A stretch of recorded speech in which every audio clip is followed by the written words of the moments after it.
ব্যবসায়িক দ্বন্দ্ব আর হচ্ছে চাঁদা নিয়া, চাঁদা নিয়ে এবং ব্যবসায়ী দুইটাই। এই যে মানে আমার মামার যে দোকানগুলো এগুলো কিন্তু একটা কিন্তু ওরা নিতে চাইছিল, ওরা কিন্তু একটা নিতে চাইছিল এবং হচ্ছে ওটা যখন আমার মামা রাজি না হয় তখন চাঁদা দাবি করে, তুই প্রত্যেক মাসে 2 লক্ষ টাকা দিবি, চাঁদা দিবি। তো আমার মামা বলছে যে না, আমি এই চাঁদা এইগুলো কেন দিব, আমি নিজে ইনকাম করতেছি, আমার বাচ্চা আছে 2টা, আমার বাচ্চার ভবিষ্যৎ আছে, আমি কেন শুধু শুধু তোমাদের 2 লক্ষ টাকা দিব।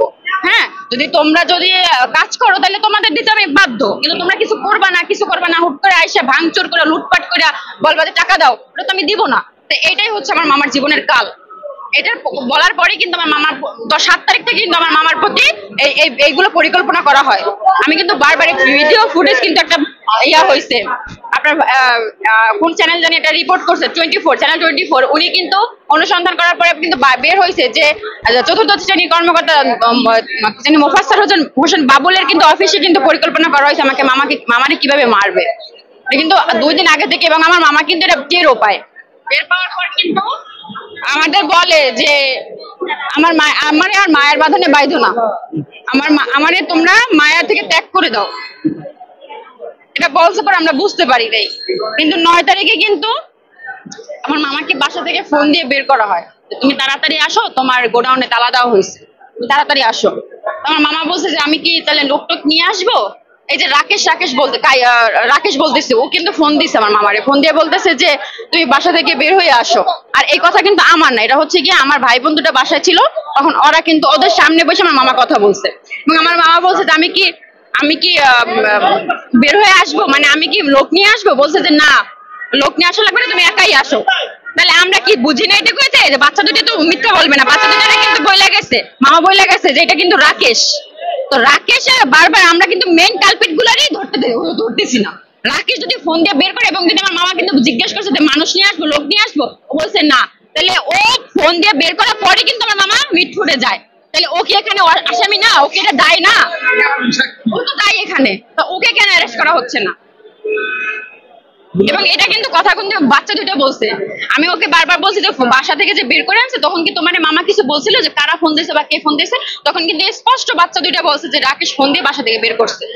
তাহলে এটা কি ওকে এটার মধ্যে দায় আছে না, ওকে কেন অ্যারেস্ট করা হচ্ছে না।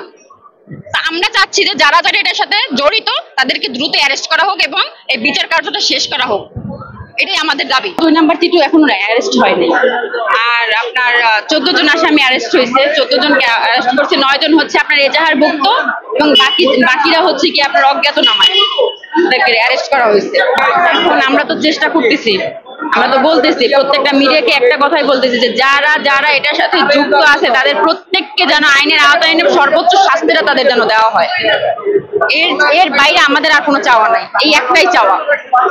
কারণ আসামি পক্ষ মনে করছে কি যে এটা যে মানে আমি এটা আপনারা সবাই জানেন যে রাস্তায় যেভাবে মারছে, আসামি পক্ষ মনে করছে যে এদেশে বিচার নাই, সেই জন্য আমরা রাস্তায় বসে সবার দিবালোকে আমরা একটা মানুষকে মেরে ফেলছি, তার মানে আমাদের কোনো বিচার হবে না।